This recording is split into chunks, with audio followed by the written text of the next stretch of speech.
என்னங்கடா என்ன நினைச்சுருக்கீங்க? சும்மா எங்க பார்த்தாலும் திருட்டு திமுகன்றீங்க. என்னடா திருட்டு திமுக அப்படி என்ன பண்ணிட்டாங்க? குடும்பத்துக்காக ஒரு 1,80,000 கூட சேர்த்து வச்சிருக்காங்க, அதுதான். அதனால என்ன திருட்டு திமுகவா?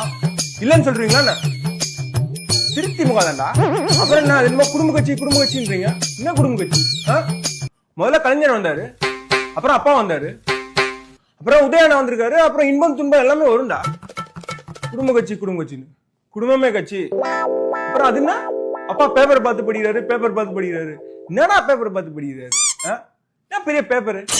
எங்க அப்பா ராப்பர்ரா. அவரோட பையன் உதயண்ணாக்கு உடம்பு முடியல, அந்த ஞாபகம் வச்சுக்க முடியல, பேப்பர் பார்த்து சொல்றாரு. மாண்புமிகு துணை முதலமைச்சர் அவர்கள் நேற்றைக்கு உடல்நல குறைவோடு பேரவைக்கு வருகை தந்திருந்தார். நான் உன் பையன் உடம்பு இல்லைன்னு ஞாபகம் வச்சுக்க மாட்டேன்ல, பேப்பர் பார்த்தாடா படிக்கணும்.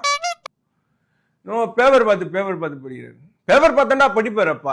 உங்களுக்கு தெரிஞ்சதெல்லாம் பேப்பர் பார்த்து பேசுறது, பேப்பரை தான் புடுங்கி பூட்டா உங்க சொல்லி முடிஞ்சது. அப்புறம் கடைசியா என்ன? திமுக ஒண்ணுமே பண்ணல, திமுக ஆட்சியே வரக்கூடாது. என்னடா என்ன ஒண்ணுமே பண்ணல? என்ன பண்ணாங்க? என்ன பண்ணல? இல்ல என்ன பண்ணாங்க? என்ன பண்ணல? ஒண்ணுமே பண்ணலடா. அதனால ஆட்சிக்கு வரக்கூடாதா? வரக்கூடாதுடா. இன்னும் நல்லா சொல்லுங்கடா, போங்கடா.